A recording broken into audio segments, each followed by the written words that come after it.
what is this thing that is flowing in front of the hair? Oh god, I made a mistake, I better salvage it.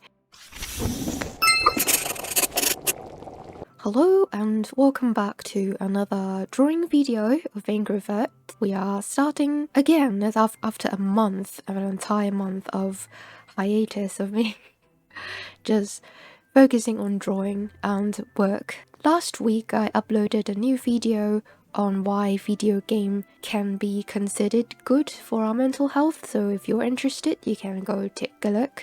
But anyway, here we are doing another commission art, which is an Astral Warrior. And the challenge of this, which you can probably see there's some difference between this character and the previous one, is that he has 3 weapons on his hands. I guess 2 weapons on his hands, just one is on his back. So we have a moon-shaped sickle and a bow. I wanted to say moon-shaped bow, but I suppose all bows are moon-shaped. And on his back, which is not very obvious, is a thick giant sword. But because he's on his back, we can only see the handle. And then all his weapons and his outfit as well are moon themed. This is an Astral Warrior with a lot of stars and cosmic decorations on his outfit. And then another challenging part of this artwork is that there are quite some interaction between elements. So how do I say that? When you look at his hair, you know, his hair is flowing behind, and there are ribbons, and there are his weapons, and especially at his back, they sort of tangle together and interact with each other. And the way to make them look more realistic is to see how the light interact with each other. For example, the ribbon behind his ear is flowing on top of his arm. There will be a ribbon-shaped shadow on his arm, things like that. And when there is hair and then multiple ribbons, and then there's the feathers and sword on his back, there will be other kinds of interaction like that. I'm not sure I did a great job. You can just comment below and let me know what you think.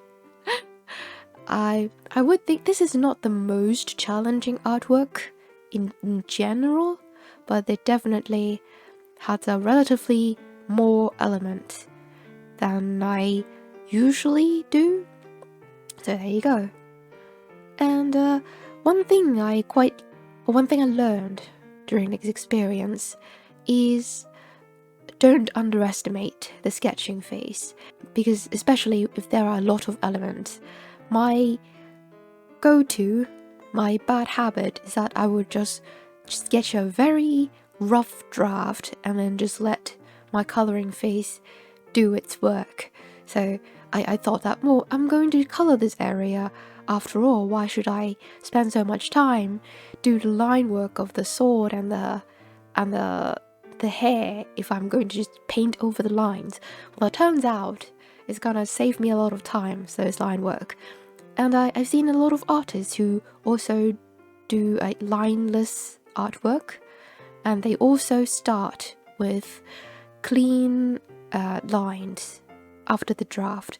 And the reason of it, as I said before, because there are a lot of elements, sometimes if I focus on painting the hair, I might paint over the ribbons. I might suddenly forget, what is this thing that is flowing in front of the hair in a completely different direction? And I just painted over it, or at that time I have no idea what it is. I just ignore it in general. But then it turns out, oh god, I made a mistake, I better have to salvage it. And it'll waste more time than if I just spend I don't know, within an hour trying to make clean line work. So that's a funny story and a lesson learned. I'm not sure I'll stick to it. My brain might forget about it as well. But anyway, things take practice. Another lesson that I want to talk about is to stop myself from over-rendering, which is a recurring problem that I have. Over-rendering is that when you render the artwork, which means that you start to paint all the details and the shading, the light, and basically color it for the final large step. But over-rendering is you do it too much. For example, you can take my painting here. Okay, my style is half realistic, half stylized, kind of like the usual D&D style, things like that. But if I over-render, for example, for the hand, I look at a reference picture of a real hand, and I want to draw the hand as close as possible to this reference, and what would turn out is the hand would look very realistic, but then the rest of the painting would just be so stylized that it doesn't match. Oops, I dipped my hand into my tea. Usually, from what I see and from my own experience, the most over-rendered area is the face. Because, well, you want to paint the face as beautiful as possible. You want the character to look good. You zoom in, you see, oh, the nose is a little bit crooked, I better fix it, and the eye is not sparkly enough, I need to do more things.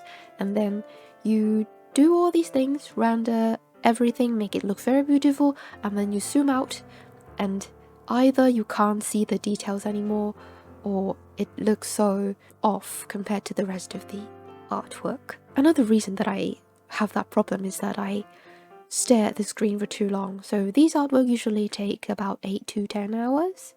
Sometimes if I'm feeling confident, I'm not perfectionistic, I would spend less time, but the quality would be still the same, so don't be perfectionistic. Anyway, I stared at the screen for so long, for hours on end, and I wanted to, make as much progress as possible because I have a full-time job and I don't have too long to draw. So I want to prolong each section as much as possible.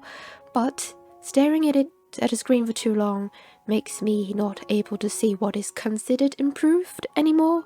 So I don't go away for a while and come back to see what has changed. It's like watching someone grow up, you see this person every day and then suddenly they're taller than you. Like a child, you see them a year and then after that they start to grow taller and taller, but you won't notice the growth is because it's so gradual. So it's kind of the same thing when I'm painting. So I need to stop myself from staring at it too long.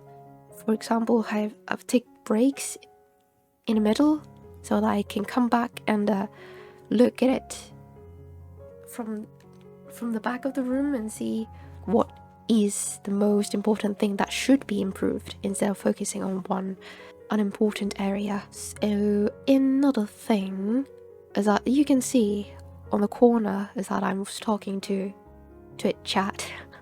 There's a lot of good friends there, especially when I'm a small streamer.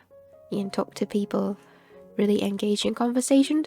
But the downside of it is that while I was having fun talking with people, I just slowed down my own work. It's a dilemma. So either no one talks to me and I don't talk to anyone, and I make very fast progress on my artwork. But if I just have fun talking with people, making haha conversations, I could spend an hour just stroking the same area. And I would forget what I was doing a lot of the times. It's a price to pay either way.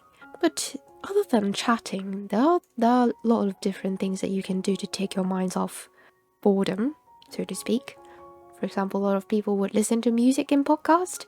What do you think? Do you work better with silence or with music or podcast? Or maybe there are a difference between podcast and music. For me, I work best in silence, but I don't usually prefer to do that. I only work in silence if the headphone is squeezing my head too much. I need to put it down and I can't listen to anything anymore. But the reason is quite indirect. It's because I watch podcasts, I listen to podcasts on YouTube. So I click the video. I would be distracted and you scroll the recommended list of different videos.